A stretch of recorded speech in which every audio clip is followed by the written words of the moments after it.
Masyarakat yang resah karena banyaknya praktik pinjaman online diduga dijalankan secara ilegal, Kepolisian Daerah Kalimantan Barat bertindak cepat.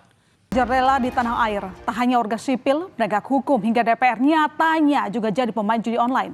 Padahal judi online selalu membawa dampak buruk di kehidupan. Selain menimbulkan kecanduan, judi online bisa menimbulkan tindakan kriminal, bisa juga mengganggu kondisi ekonomi. Tragedi memilukan terjadi akibat kekejaman candu judi online. Korbannya pun tak main-main, mulai dari aparat kepolisian, prajurit TNI hingga guru.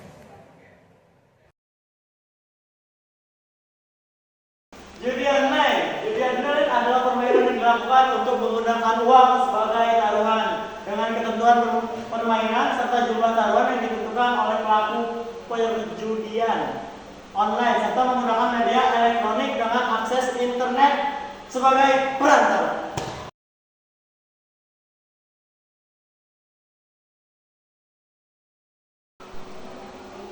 Cara mengatasi judi online. Yang pertama yaitu mengakui bahwa dirinya telah kecanduan judi online. Kedua, renungkan kerugian yang akan dirasakan setelah kecanduan judi online. Ketiga, temukan apa yang menjadi alasan untuk melakukan perjudian online. Keempat, terus terang dengan orang yang Anda percaya sehingga bisa mendapatkan nasihat dan pencerahan terkait bahayanya perjudian online. Kelima, blokir dan hindari segala akses yang dapat memicu Anda melakukan perjudian online. Keenam, melakukan kesibukan yang lebih sehat. Ketujuh, mendapatkan bantuan profesional jika Anda benar-benar sudah mengalami kecanduan beratnya terhadap judi online. Pinjaman online adalah layanan pinjam meminjam uang atau pendanaan atau kredit secara online yang dilaksanakan oleh OJK, Bank Lembaga Pembiayaan, dan P2P Lending. Dan oleh OJK, misalnya koperasi. Pinjaman online legal adalah pinjaman bermanfaat jika digunakan sesuai kebutuhan dan kemampuan. Dengan contoh, pinjaman dilakukan pada nasabah yang legal yang berada di naungan OJK.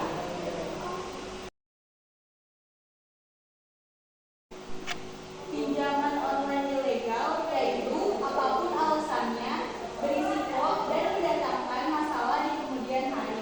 Dengan contoh pinjaman dilakukan pada situs maupun dari channel yang tidak resmi di luar naungan OJK.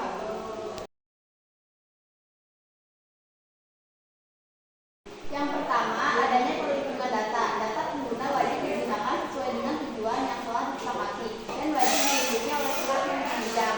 Yang kedua, perlindungan dana. Dana milik lender wajib disalurkan ke borrower dan dilarang untuk disalahgunakan untuk kegiatan lain di luar konteks tujuan peminjam. Yang ketiga, seleksi pengurus. Adanya persyaratan kompetensi pengurus dan dilakukan pengujian kelayakan atau uji penilaian kemampuan dan kepatuhan. Yang keempat, proses penagihan. Penagihan wajib menyampaikan surat dan penagihan dilakukan sesuai dengan norma yang berlaku di masyarakat dan peraturan perbulan. Tenaga penagihan harus bersertifikat dan wajib menaati ketentuan penagihan dalam Kode of Conduct (AFPL).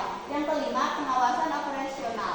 OJK mengawasi operasional perusahaan, termasuk terkait dengan aspek perjanjian. Yang keenam, layanan pengaduan. OJK atau AFPI memberikan layanan pengaduan konsumen melalui call center, email, dan lain-lain. Pertama, ada data informasi pribadi, tersebar dan digunakan secara tidak bertanggung jawab. Yang kedua, ada mengambil semua data dan informasi di HP. Ketiga, ada bunga pinjaman sangat tinggi dan tidak jelas dari awal. Empat, ada debt collector semena-mena, kasar dan mengancam. Lima, ada tindakan konsumen yang bersangkutan, tapi kerabat dan kenalan menjadi korban pengancaman